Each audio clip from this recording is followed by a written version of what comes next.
For some people, rest feels more uncomfortable than work, which sounds ridiculous. Work is supposed to be the hard part. Rest is supposed to be the reward. But if you've ever sat down on a completely free afternoon and immediately felt like you should be doing something, you probably know exactly what I mean. You check your phone, straighten a drawer, answer a message that could have waited until tomorrow, anything to avoid sitting still for 5 minutes. And the strange part is that it doesn't feel like a choice. It feels like a responsibility, like there's something you're forgetting, something you should be doing, somewhere you should be. Most people don't think much about it. They just assume they're being responsible. But what if that's not what's happening? What if the problem isn't that you're lazy when you stop? What if your brain never learned that stopping was safe? Because if you've ever felt guilty relaxing, there's a good chance you're not fighting laziness at all. You're fighting a lifetime of earned permission. Think about how a lot of people approach rest. They don't actually rest. They negotiate. I'll relax after this, then, after this, then, after this. One more email, one more chore, one more thing crossed off the list, and somehow the day ends before the break ever arrives. Not because there wasn't enough time, because there was never enough permission. As if you've skipped a step. As if you've taken the reward before doing the work. Psychologists have a name for this: productivity guilt. The uneasy feeling that shows up when you stop being useful. For some people, it only appears occasionally. For others, it's been running quietly in the background for years, long enough that it starts feeling normal, long enough that they stop asking where it came from. And to understand that, we have to go back, much further than adulthood, the child who made life easier for everyone else.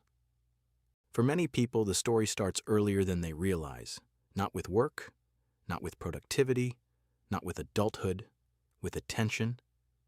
Maybe attention came when you achieved something, good grades, being helpful, being mature for your age, being the easy child, the child who didn't ask for much. Nobody had to say it out loud. Children are experts at learning rules that were never spoken. And over time, a simple equation starts forming. When I do something valuable, people notice me. When I'm useful, things feel okay. A child can't say, "My worth is conditional." But the body learns it anyway. Be useful and you are safe. Stop and you disappear. Years pass, school becomes work, grades become deadlines, approval becomes achievement. But the equation stays exactly the same. You stop measuring yourself by who you are and start measuring yourself by what you've done lately. That's why rest can feel so uncomfortable, because rest isn't just rest. It feels like stepping away from the thing that proves your value. You can see it on a day off. Some people can't enjoy a day off until they've earned it. So they spend the morning cleaning, answering messages, catching up on little tasks, getting ahead on tomorrow, being productive before they're allowed to relax. Then by the time they finally sit down, they're too tired to enjoy the break they were working toward. The rest was supposed to be the reward, but somehow the reward never arrives. And that's the trap. When worth becomes something you earn, rest starts feeling like something you have to earn too. But that's only part of the story. There's another reason guilt shows up so quickly when you try to relax. And it has less to do with your past and more to do with how your brain works. Psychologists call it the Zeigarnik Effect. The name sounds complicated. The idea isn't. Your brain treats unfinished tasks like open tabs. Finished things go quiet. Unfinished things keep asking for attention. That's useful when you actually need to remember something. The problem is that modern life never runs out of unfinished things. There's always another email, another errand, another bill, another message you forgot to answer, another thing you'll get to tomorrow. Imagine this.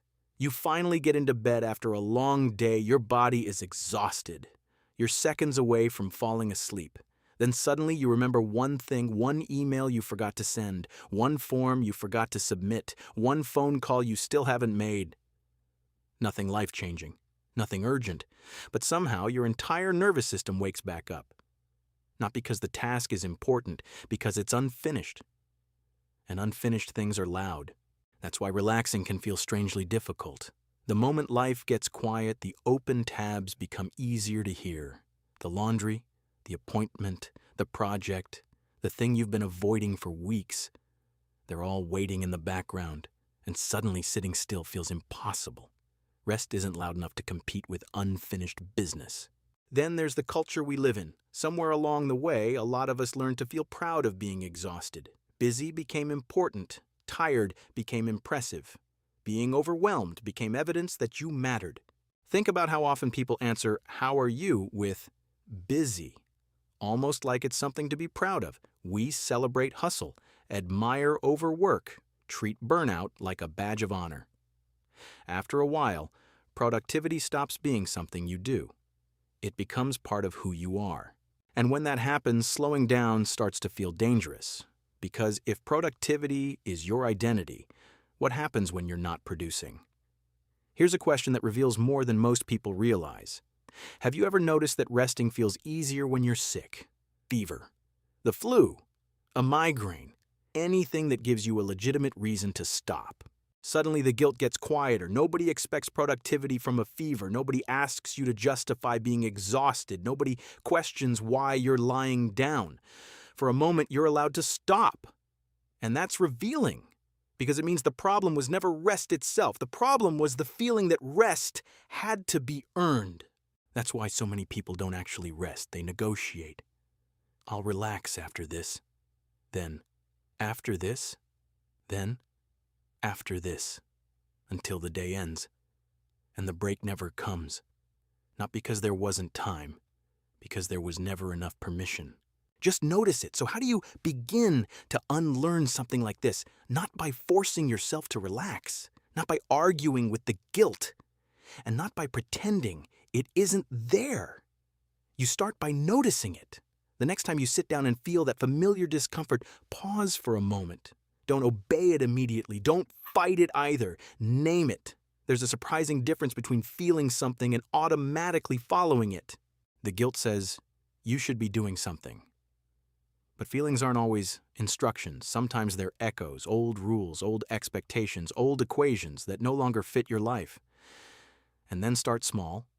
5 minutes, 10 minutes, a cup of coffee with no goal attached to it, a walk that isn't exercise, an afternoon that doesn't need to become productive halfway through, because what you're really practicing isn't rest. You're practicing permission. Permission to exist without constantly proving your value. Permission to stop moving without feeling guilty.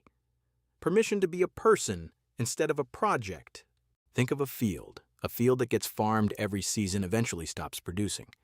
Not because the soil is weak, because it never gets a chance to recover. Farmers have known this for thousands of years. That's why fields are sometimes left fallow, quiet, empty, apparently unproductive. Not because they're useless, because that's how they stay alive. People aren't much different. The goal was never to become more productive. It was to stop believing your value disappears when you stop moving. Because your worth was never hiding inside your output. It only felt that way. You don't have to earn every moment of rest. You never did. And if any part of this felt familiar, leave a comment with the word permission. I'd love to know I'm not the only one. And if you'd like more videos on the hidden psychological patterns that shape our lives, subscribe and stay a while.